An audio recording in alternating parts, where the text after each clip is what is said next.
네, 이스라엘 백성들이 모세가 없는 틈을 타서 금송아지 우상을 만들었을 때 그것은 하나님의 마음에 큰 상처를 주었습니다.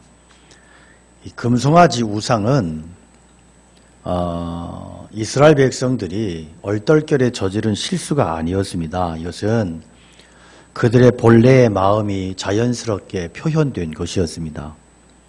이스라엘 백성들이 원하는 것은 하나님을 새롭게 발견하고 하나님의 뜻대로 사는 것이 아니었어요.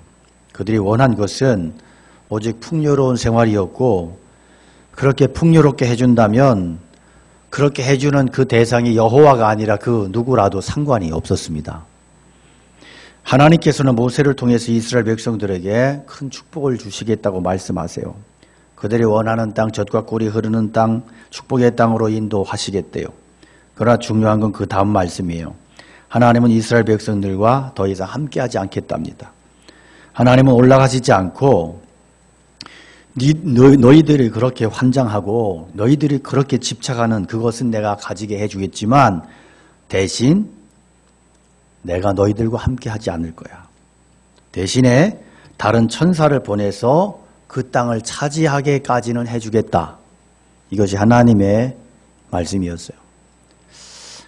무슨 얘기냐? 중요한 것은 하나님 자신이냐 아니면 축복이냐 결정하라는 거예요.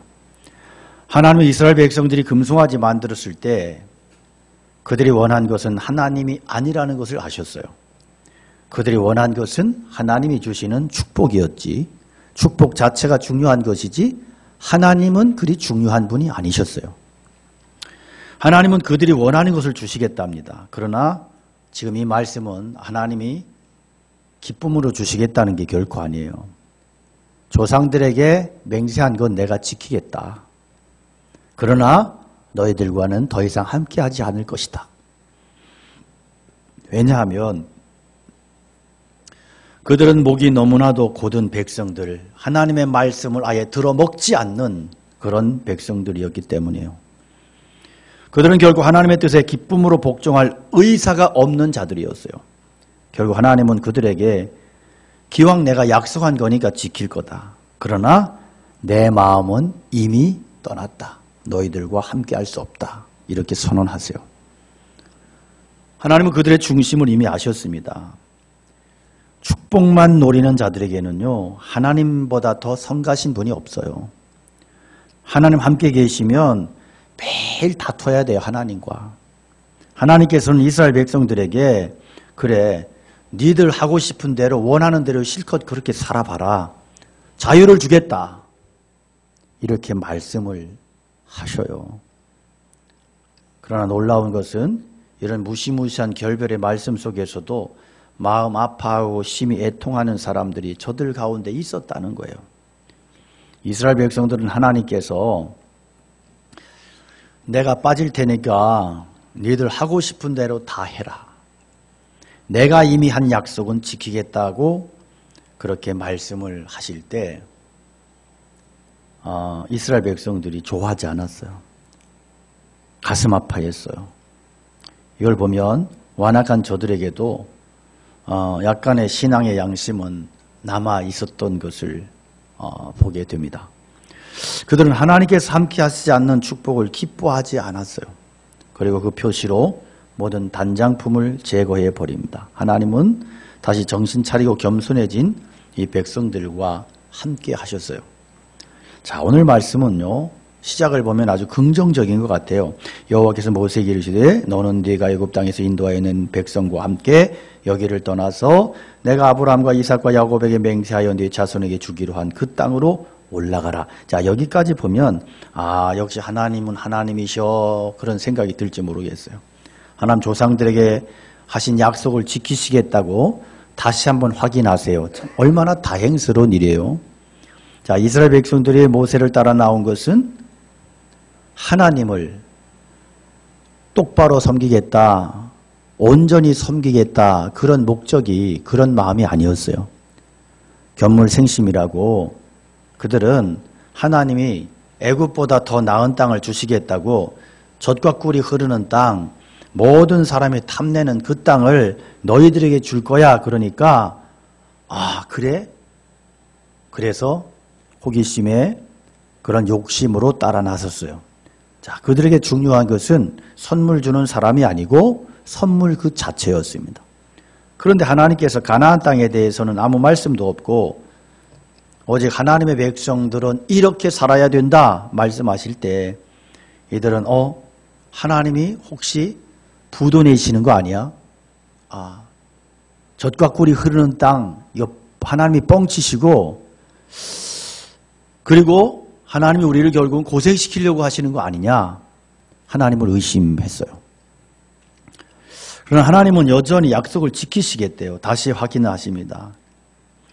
무서운 게 3절이에요. 너희를 젖과 꿀이 흐르는 땅에 이르게 하려니와 나는 너희와 함께 올라가지 아니하리니 너희는 목이 곧은 백성인즉 내가 길에서 너희를 진멸할까 염려함이라. 자, 여기까지를 요약하면 뭐예요? 하나님께서는 그들에게 약속하신 축복은 주시지만 그러나 그들과의 관계는 이것으로 끝이다 그런 말이에요. 하나님은 그들에게 약속한 것을 이행하시고 그리고 그들과의 관계도 끊겠다고 말씀하세요. 왜? 하나님께서 그들과 함께 간다고 하는 것은 서로에게 큰 고역이라는 거 아시기 때문에 마치 이혼하는 거예요. 그래 너도 성격이 안 맞고 나도 성격이 안 맞지? 갈라서자. 여기까지인 것 같아. 그런 의미가 있어요. 자, 축복만을 위해서 신앙생활하는 사람들에게 가장 큰 걸림돌이 뭔지 아세요? 하나님이에요. 하나님보다 더 걸림돌되고 하나님보다 더 불편한 존재가 없어요. 예수님 당시에 예루살렘 유대인들은 하나님보다도 종교가 주는 자기 만족을 더 추구했어요. 그때 그들에게 가장 큰 걸림돌은 다름 아닌 예수님이었어요. 왜냐하면 하나님의 아들은 그런 종교적인 만족을 계속 부인하셨고 그 모든 법칙을 그런 모든 관행을 깨뜨리셨기 때문에 결국 그들은 하나님의 아들을 죽일 수밖에 없었어요. 여러분 우리 신앙생활하는 목적이 뭐예요? 우리는 하나님이 목적이 되지 않고도 얼마든지 신앙생활 열심히 할 수 있어요. 우리는 신앙을 통해서 자기 성찰을 할 수도 있고 신앙을 통해서 자기 성취감을 체험할 수도 있어요. 메슬로우가 인간의 욕구에는 여러 단계가 있다고 그랬는데 아마 최고의 욕구는 종교를 통해서 자신을 승화시키고 종교적인 희열을 맛보는 것이 최고의 욕구일 거예요. 그런데 이게 하나님 없이도 얼마든지 가능하단 말입니다. 자, 바울 사도가 뭐라 그랬어요? 자기 몸을 불사르게 내어줄지라도 종교적 열정 때문에 자기 자신의 몸을 불사르게 내어주는 단계까지 갈 수도 있어요. 그러나 중심에 하나님을 사랑하는 그 사랑이 없을 때 하나님이 인생의 궁극적인 목적이 되지 못할 때 가장 걸림돌이 되는 것이 하나님이고 하나님을 올바로 믿는 그 사람들인 거예요. 하나님께서도 결코 그들이 하는 종교적인 놀이를 참지 못할 것이라고 말씀하셨어요. 3절 하반절에 너희는 목이 곧은 백성인즉 내가 길에서 너희를 진멸할까 염려한다. 자, 하나님 가장 싫어하는 게 뭐예요? 그것은 종교적인 놀이를 즐기는 거예요.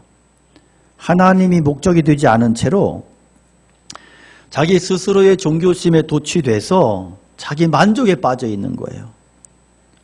우리는 이런 식의 신앙의 상태에 있으면서도 나는 하나님 앞에 믿음이 굉장히 좋다고 심각한 착각에 빠져 있을 수 있다 하는 거예요. 그래서 우리 이 시간에 신앙의 목적을 점검해 보셔야 돼요. 네, 예수 믿는 목적이, 예수 믿는 이유가 뭐냐? 하나님 때문이냐 아니면 하나님께서 주시는 축복 때문이냐? 하나님이 없는 복을 원하냐 아니면 복이 없다 하더라도 하나님을 아는 진리를 원하느냐? 점검해 보셔야 됩니다. 하나님께서 이스라엘 자손들에게 가나안 땅을 주시겠다고 다시금 확인시키시는 것은 기쁨으로 하시는 거 아니에요. 조상들에게 약속하셨기 때문에 어쩔 수 없이 그러시는 거예요. 왜? 하나님은 약속을 지키시는 신실하신 하나님이시기 때문인 것이지 정말 이스라엘 백성 사랑하셔서 그들에게 모든 것 다 주겠다는 이야기 아니에요. 여러분 가나안 땅이 뭐예요? 자체는 목적이 될 수 없어요. 가나안 땅은 목적이 아니에요. 그러니까 이스라엘 백성들이 애굽에서 나온 목적이 뭡니까? 그러니까 어떤 교회에서 어떤 애가 가나안 땅에 들어가기 위해서요. 그랬더니 막 박수를 쳐요. 이런 선생들은 선생하면 안 돼요. 선생 자격이 없어요. 가나안 땅에 들어가는 게 목적이에요? 아니에요. 하나님의 백성으로 하나님의 백성 삼으시는 게 목적이에요. 가나안 땅은 뭐예요? 부산물이에요. 하나님의 백성으로서 살아갈 수 있는 필드를 부상으로 주는 거죠. 그건 목적이 되면 안 돼요. 그러니까 이스라엘 백성들이 하나님의 백성이 됐을 때 그 약속의 보증으로 주신 것이 가나안 땅이에요. 하나님이 스스로 보증금을 거신 거예요. 이스라엘 자손들이 하나님 말씀에 충실하는 한 절대로 하나님께서는 그들을 버리시는 일이 없다고 하는 것을 증명하는 것이 가나안 땅이에요. 그러니까 이건 부산물이에요. 그러나 이스라엘 자손들은 부산물을 목적 삼고 하나님을 부산물을 챙기는 수단으로 삼는 거예요. 오늘 우리의 신앙이 이럴 수 있다. 그리고 이런 신자들이 교회 안에 굉장히 많다 하는 겁니다. 문제가 되는 2절인데 내가 사자를 너보다 앞서 보내어 가나안 사람과 아모리 사람과 헷 사람과 브릿 사람, 히윗 사람, 여붓 사람을 쫓아내고 구약 성경에서 여호와의 사자, 내 사자라고 그럴 때 이분은 이 위격인 하나님 그리스도 예수 그리스도를 의미하는 것으로 해석을 했습니다. 그런데 여기 2절의 사자는 정관사가 없는 그냥 사자예요. 그러니까 여기에서는 여기에 내가 사자를 여기 사자는 일반적인 천사를 의미하지 여기에서의 사자는 이위격인 하나님 그리스도를 의미하는 것이 아니다. 하나님은 이스라엘 자손의 힘만으로는 아무것도 할 수 없다는 거 아세요? 그들은 도움이 필요한 자들이었어요. 그래서 하나님께서 도와주기는 하겠지만 하나님이 그 일에 함께 하진 않겠다는 겁니다. 우리가 하나님과 함께 동행할 때 중요한 것은 결과만이 아니에요.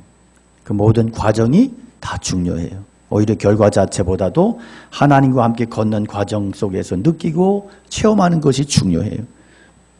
거기에 은혜가 있고 성장이 있고 깨달음이 있습니다. 하나님께서 힘센 천사 하나를 보내시면 일은 일사천리로 진행이 돼요. 그러나 그 과정에 아무것도 없어요. 오직 결과만을 향하여 달리고는 그런 모든 게 끝장이야. 주어진 결과 감당하지 못해. 이것은 자기들에게 결국은 유익이 아니고 재앙이 될 수밖에 없다는 이야기예요. 자, 하나님께서 그들에게 축복은 주시되 그들과 함께 가지는 않겠다고 말씀하셨을 때 이스라엘 자손들은 아마 그때 자기들의 모습을 제대로 본 것 같아요. 그래서 그 말씀에 아주 낙심합니다. 4절에 보면 백성이 준엄한 말씀을 듣고 슬퍼하여 한 사람도 자기의 몸을 단장하지 아니했대요. 자, 이스라엘 백성들은 축복의 땅을 주겠다고 말씀하심에도 불구하고 기뻐하지 않았어요. 말뜻은 잘 알아먹었던 거예요. 선물 주시겠다고 말씀하시는데도 불구하고 이들은 이 얘기에 굉장히 괴로워해요. 가나안 땅 주겠다고 공언하심에도 불구하고 그들이 슬퍼했던 것은 그래도 약간의 신앙의 양심이 남아 있었기 때문입니다. 그들은 하나님께서 함께 가시지 않겠다고 했을 때 마음으로 깊이 좌절하고 슬퍼했습니다. 저는 이스라엘 자손들이 하나님께서 함께 가지 않겠다고 하신 말씀에 크게 슬퍼한 것을 보고 그래도 이들 속에는 그래도 일말의 순수한 신앙의 양심이 있구나 하는 것을 발견합니다. 놀라운 얘기죠. 오늘 같으면 어떻게 할까요?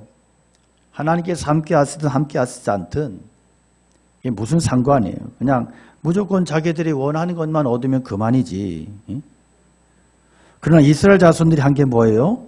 그들은 자기들의 몸에 있는 모든 액세서리를 다 제거했어요. 물론 이 액세서리들은 다 금으로 된 것들입니다. 그러면 이스라엘 자손들이 여기서 액세서리를 제거했다고 하는 그 의미가 뭐냐? 몇 가지로 생각을 해봅시다. 첫째로 이 금송아지 우상은 뭘로 만든 것들이에요? 뭘로 만든 거예요? 이스라엘 백성들의 액세서리로 만든 거예요.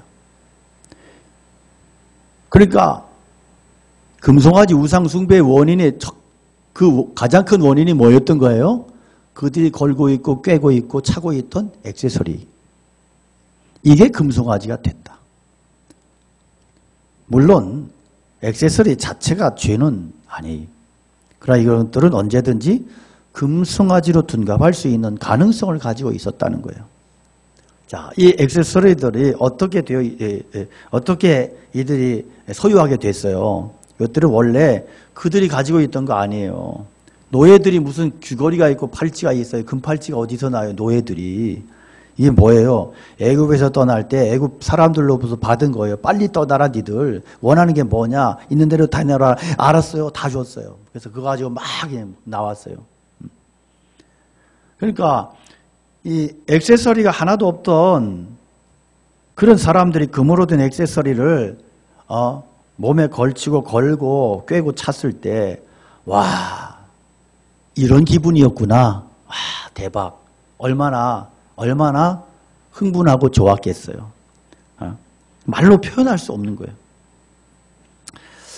액세서리를 여자만 걸쳤다고 생각하면 안 되고요. 남녀 모두가 몸에 잔뜩 걸치고 다녔어요. 그 뜨거운 사막을 여행하면서도 그들의 귀나 코나 팔뚝에는 액세서리가 치렁치렁 걸려 있었어요. 액세서리 자체는 죄가 아니에요. 그러나 이것은 그들이 원하고 추구했던 그런 복된 생활의 한 모습이었어요. 이것은 생활 가운데 은근히 자기들을 돋보이게 하는 거요. 자랑하게 만드는 것들이에요. 이건 언제라도 불에 던져서 금송아지로 바뀔 수 있는 가능성이 있는 물건들이에요. 여러분, 하나님 눈에 가장 거슬리는 게 있었다면 그것은 바로 아직도 그들의 몸 여기저기에 걸치고 있는 금으로 된 장식들이었어요. 하나님께서는 이스라엘 백성들에게 이런 것들을 제거해라. 너희들의 몸에서부터 이런 것들을 제거해라 말씀하세요. 5절에 보면 여호와께서 모세에게 이르시기를 이스라엘 자손에게 이르라. 너희는 목이 곧은 백성인즉 내가 한순간이라도 너희 가운데 이르면 너희를 진멸하리니 너희는 장신구를 떼어내라. 그리하면 내가 너희에게 어떻게 할 것인지를 정하겠노라. 하나님 눈에 가장 거슬리는 것이 장식품이었어요. 하나님께서는 그들이 진짜 하나님과 함께 동행하기를 원한다면 먼저 그 눈에 거슬리는 그 원인들부터 제거해라. 이렇게 말씀하세요. 부부 사이의 관계가 바로 되려면 상대방이 정말 싫어하는 것, 그거 없애지 않으면 얘기가 되지 않을 거예요. 예를 들면 남편이 옛날 애인의 사진을 수첩에다 넣어놓고 성경지사에도 끼워놓고 막 그러면서 그러고 다니면서 막 힐끔힐끔 그 여자 옛날 애인 얼굴 쳐다보고 막 상상해 가면서 그러면서 여보 사랑해. 맞아 죽을 거예요. 그죠? 그런 식으로 하면서 부부관계 좋아지길 바란다면 이건 제정신이 아니겠지. 이건 넌센스예요. 지금 하나님의 마음이 완전히 돌아선 거 아니에요. 그러나 그들이 귀나 코나 몸에 애굽의 장식품을 달고 다니는 한 하나님은 한마디로 그들의 꼴을 보고 싶지 않은 거예요. 여러분, 하나님께서 우리가 예배 드릴 때 우리가 이렇게 여기에만 나와 있으면 하나님 감동하신다 착각하면 안 돼요. 여기에 내가 나와 있는 이 모습이 정말 꼴도 보기 싫은 모습일 수 있다. 이걸 말씀하시는 거예요. 이 장식품들은 뭐예요? 그들의 마음을 끊임없이 애굽으로 향하게 하고 애굽을 생각하게 하는 물건들이에요. 애굽에 있을 때 그 왕궁에 거닐던 사람들, 귀족들, 자기를 막 채찍으로 때리던 그 인간들, 그것들이 귀에 걸고 팔뚝에 치렁치렁 꿰차고 목에다가 치렁치렁 걸고 그랬던 물건들, 이것을 하고 나서 말이에요. 이놈들 이런 기분이었구나 이놈들 이러면서 즐기고 이 물건은 덜 애굽을 생각하게 하는 물건. 이게 제거돼야 이게 정리가 돼야 그 다음 이야기가 가능했어요. 이스라엘 자손들은 이 장식품들이 그토록 하나님의 눈에 거슬리는 것인 줄 몰랐어. 이제 그들은 모두 몸에서 그 장식품들을 제거했어요. 그래서 성경이 6절에 보니까 이스라엘 자손이 호렙산에서부터 그들의 장신구를 떼어내니라. 이후로 이스라엘 자손들 중에는 몸에 액세서리를 걸치는 사람들이 없었어요. 아무도 귀나 코나 몸에 팔뚝에 걸치지 않고 순수하게 그렇게 옷 입고 사는 사람들, 그들이 바로 이스라엘 자손들의 모습이었어요. 여러분, 오늘 우리들에게는 이런 부분들이 없어요. 설사 그 자체는 죄가 아니지만 나를 위하는 그것들이 언제라도 금송아지로 돌변할 수 있는 것들 말입니다. 지금은 나를 유익하게 하고 편하게 하지만 그게 자체가 목적이 돼서 나를 신앙으로부터 멀어지게 만드는 나만의 액세서리가 없느냐? 있다면 그 나만의 액세서리가 무엇일까? 그 다음에 그들이 액세서리를 없앤 것은 하나님 앞에서 그들의 마음이 다시 가난하게 된 것을 의미합니다. 자, 그들이 원한 게 뭐예요? 애굽 사람들처럼 되는 거였어요. 사람들마다 마음속에 원하는 그림이 있어요. 이스라엘 자손들에게는 뭐예요? 애굽에 기름지고 잘 먹고 잘 사는 비둔한 얼굴에 기름이 좔좔 흐르는 좋은 집에서 잘 먹고 잘 사는 그런 사람들이었어요. 그래서 이들이 애굽을 탈출하자마자 이미 이들은 애굽 사람들이 되어 있었던 거예요. 아직 그들에게 된 것은 아무것도 없었어요. 아직 가나안 땅에 들어가지도 못했고 수없는 싸움만 남아 있어요. 그러나 그들은 너무나도 빨리 자기 만족에 빠져버리고 말았어요. 그들은 애굽에서 나오자마자 자기가 하고 싶은 것들은 다 해버렸어요. 이런 기분이었구나. 이런 것이었구나. 하나님 앞에서 겸손이라고는 찾아볼래야 찾아볼 수가 없었어요. 이것은 마치 교회에 나오자마자 자기는 모든 것을 다 믿어버린 것으로 생각해서 세상으로 뛰어나가는 모습과 똑같아요. 여러분, 예수 그리스도의 십자가를 믿는 것은 시작이에요. 이 끝이 아니에요. 어떤 사람은 어떤 체험 한번 하고는 마치 세상 다 산 사람처럼 행동해요. 이제 더 이상 자기에게 필요한 건 빨리 죽어서 천국에 들어가는 것밖에 없다는 식이에요. 하나님께서 우리를 구원하신 것은요, 하나님의 아름다운 덕을 나타내고 세상 속에서 영적인 싸움을, 거룩한 싸움을 싸우도록 하기 위해서예요. 이스라엘 자손들이 장식품을 제거한 것은 원래 자신들의 모습으로 되돌아간 겁니다. 하나님의 은혜가 너무너무 절절히 필요했던 그 노예 시절, 정말로 하나님 없이는 우리가 살 수 없고 정말로 가난한 심정으로 하나님의 은혜와 긍휼을 바라보는 그 자리, 주여 우리를 구원하소서, 그 자리로 되돌아간 겁니다. 세 번째는 단장품을 제거한 것은 다시 하나님 중심으로 돌아가겠다는 결단의 표시예요. 단장품은 뭐예요? 자기를 자랑하기 위한 거예요. 그것은 분명히 하나님 백성의 모습이 아니에요. 그들이 장식품을 제거한 것은 이제 이스라엘을 존재하게 하는 것은 하나님의 은혜라고 하는 것을 인정하는 거예요. 지난번에 어떤 권사님이 그런 고백을 하더라고요. 자기가 이전에는 그렇게 명품이고 그냥 이런 거 굉장히 좋아했대요. 또 이분은 제가 보니까 환경이 그런 것 같아. 근데 말씀을 듣고 또 말씀을 듣고 하다 보니까 이게 잘못된 것이구나. 그래서 자기가 그런 것들을 줄였대요. 옷도 싼 것으로 입고 가방도 싼 것을 들고 다니고 신발도 싼 거 신고, 그러고 나니까 재정적인 그런 여유가 생기더래요. 그래서 그거 가지고 선교하는 일에 하나님의 일을 위해서 자기가 그렇게 사용할 수 있고, 그래서 자기가 어떤 그런 은혜를 받고 있다. 저는 그분이 은혜를 제대로 받았다고 봅니다. 여러분, 그러니까 이런 이스라엘 백성들이 단장품을 제거했다. 이것은 뭐냐 하면, 나는 내 자랑거리로, 내 콧대 높은 내 자랑질로 사는 인생이 아니라 하나님의 은혜로 사는 사람입니다. 이것을 인정하는 고백인 거예요. 우리 존재하는 것은 우리가 잘났기 때문이 아니고요. 하나님의 은혜뿐이에요. 나의 나된 것은 하나님의 은혜다. 이게 우리의 고백이 돼야 돼요. 하나님 중심으로 다시 되돌아가는 결단이 필요한 겁니다. 자, 오늘 우리에게 중요한 것은 가장 중요한 것을 끝까지 붙잡는 거예요.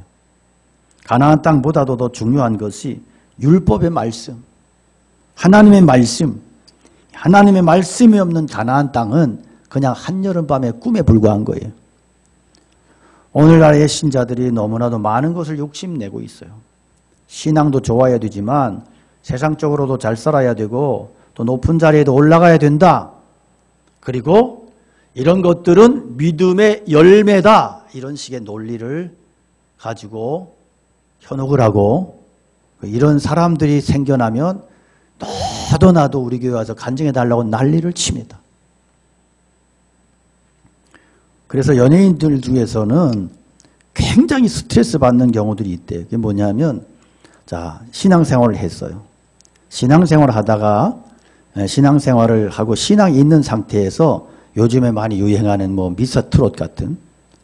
그런데 이제 7인 중에 새벽에 7인 가운데 하나로 발탁이 되면 난리를 친대요, 교회들이. 야, 너 신앙 있지? 우리 교회에 와서 간증 좀 해줘. 얼마면 되니? 저는 교회가 정말 수준이 높아져야 된다고 봐요. 이런 수준을 가지고서 우리는 정말로 예수님 잘 믿을 수 없다. 잘 생각해 보셔야 돼요. 오늘날의 교회들은 복음 이외에 너무나 많은 이 액세서리들을 붙들고 있어요. 여러분, 교회 역사를 보면 교회가 부흥하고 기독교가 번창할 때 주변에 많은 것들도 좋아지고 발전하고 부유해졌어요. 그런데 정말 안타까운 것은 그런 일들이 일어날 때 교회마다 복음이 약해지고 사람들은 온갖 액세서리에 미쳐서 하나님의 말씀의 식과 법을 다 내팽개쳐버리고 금송아지 목을 끌어안아 버렸어요. 바로 이런 것들이 교회를 망치게 하고 변질시켰고 오늘의 텅텅 비어버린 유럽의 교회들을 만들어버리고 말았습니다. 그러므로 여전히 중요한 것은 하나님의 말씀이고 더 가난한 심정으로 내가 하나님과의 더 깊고 더 바른 관계로 나아가는 것입니다. 그렇지 못할 때 기독교는 복음은 생명을 잃어버리고 마는 거예요. 자기들의 귀에 걸치고 있는 금으로 만든 것들은 하나님의 율법의 말씀의 작은 부스러기 은총에 불과하다. 그래서 나는 부스러기 때문에 흥분하지 않을 것이고 나는 부스러기 때문에 진리의 말씀을 버리는 그런 어리석은 망할 짓은 하지 않겠다. 이런 결단과 고백이 내 안에서 매일매일 솟아나야 되는 거예요. 풍족한 생활만 있고 하나님 함께 하지 않는다면 그것은 죽은 행복이에요. 교회 건물은 큰데 거기서 하나님의 임재를 체험할 수 없다면 그 건물은 죽은 껍데기에 불과한 거예요. 중요한 것은 하나님의 말씀이에요. 여기에 대한 가난한 마음을 잃어버린다면 그 나머지는 얼마 지나지 않아서 다 썩을 거예요. 그 어떤 액세서리도 십자가의 복음을 가리지 않도록 여러분 몸부림치셔야 됩니다. 바로 이 싸움이 영적인 싸움인 거예요. 이스라엘 백성들이 액세서리를 치웠을 때 그것이 성전의 재료가 되었다는 사실을 기억하시기 원합니다. 이 모습이 저와 여러분들의 신앙의 모습, 거룩한 싸움을 싸워나가는 참된 믿음의 모습 될 수 있기를 주님의 이름으로 축원합니다. 우리 함께 찬양합니다.